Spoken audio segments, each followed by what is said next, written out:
yung sumuporta, nag-share, nag-donate,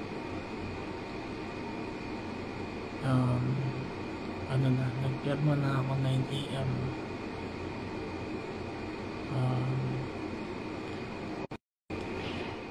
Ayun, hello, nawala ng signal. So yun, po-proceed na lahat. Tapos before 9, naka general anesthesia ako. Mga maybe 7 or 8 unconscious na muna dapat to yung body ko.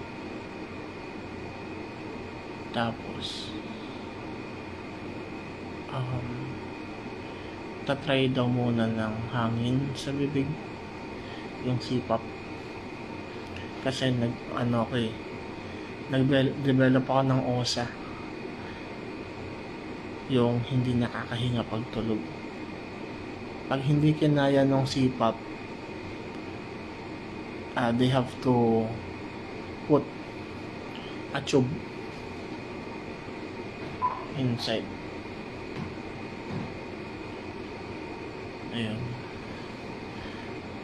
So, yung operation will take like 2 to 3 hours daw, roughly. Kasi bubuksan yung dibdib ko, open heart. Yes. Sir, ako ulit yun, sir, yung ihi mo, sir, kapag pila ka na Isa lang. Around 1 cup. 500 ml. Thank you.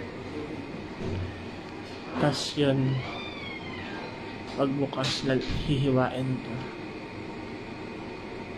And then, tapos, kukunin yung 9mm na bukol dito. Nandito kasi siya.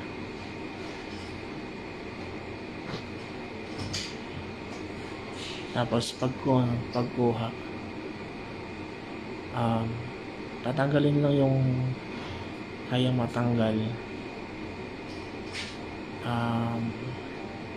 Kapag medyo delikado, syempre hindi naman nila